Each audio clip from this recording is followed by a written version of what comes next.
আসসালামু আলাইকুম ওয়া রাহমাতুল্লাহি ওয়া বারাকাতুহু।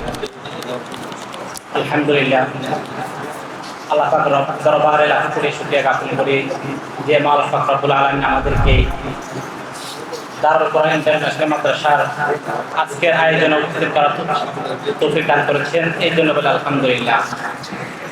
আমার পূর্বে আমাদের শ্রদ্ধেয় বড় ভাইগণ মাদ্রাসার দিক নির্দেশনা নিয়ে অনেক কথা বলেছেন। আমি দুইটি অগোছালো কথা বলবো আপনাদের সামনে। প্রথম কথা বলি, যে মাদ্রাসা পরিচালক হলেন আমার উস্তাদ হযরত মাওলানা আব্দুল হালিম কাসিমি দামাত বরকাতুল আলিয়া। তিনি দীর্ঘ 30 বছর যাবৎ সাগলানিয়া জামিয়া আজিয়া মাদ্রাসার শিক্ষক হিসেবে ছিলেন। সেখান থেকে এসেই দারুল কোরআন ইন্টারন্যাশনাল মাদ্রাসা প্রতিষ্ঠা করেছেন।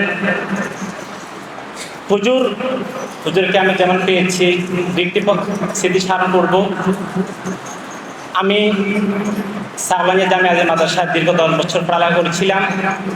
সর্বপ্রথম হুজুর কাছে আমি তাইসির মুক্তাদি কিতাব পড়ছি এবং সর্বশেষ তরজমাতুল কোরআন পড়েছিলাম। হুজুরের দরসগুলো ছিল এক অনন্যময় দরস। যে কেউ হুজুরের দরসগুলো অনেক সহজে বুঝে নিতেন। হুজুরের পড়ার দরস তাফসির অত্যন্ত সুন্দরময় ছিলেন, অনেক গোছালো ছিলেন হুজুরের তাফসিরগুলা। এবং হুজুর ছাত্রদের পড়া আত্মস্থ করার জন্য মানে উৎসাহ উদ্দীপনা দিতেন।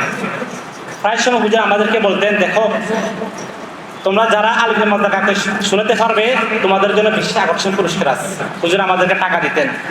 2010 সালে থেকে হুজুর আমাদেরকে 5 টাকা 10 টাকা দিতেন। তখন আমরা অনেক আনন্দ হতাম। তখন 5 টাকা 10 টাকার অনেক দাম ছিল।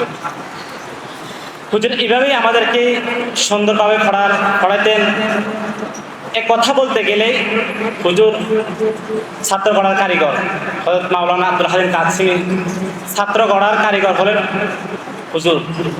তো আমি আপনাদের সবাই কাছে আকুল আবেদন রাখবো, আজকে হুজুর ডাকে যে আমরা সাড়া দিয়েছি, সবাই উপস্থিত হয়েছি, আগামীতেও যেন আমাদেরকে যখন ডাকবেন মাদ্রাসার পরামর্শের জন্য, মাদ্রাসার উন্নয়নের জন্য, যে কোনো দিক নির্দেশনার জন্য যখন ডাকবেন আমরা সবাই একত্রিত হব, সবাই সমবেত হব।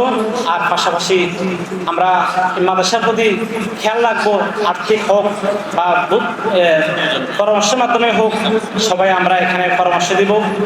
এই বলে আমি আমার বক্তব্য শেষ করলাম।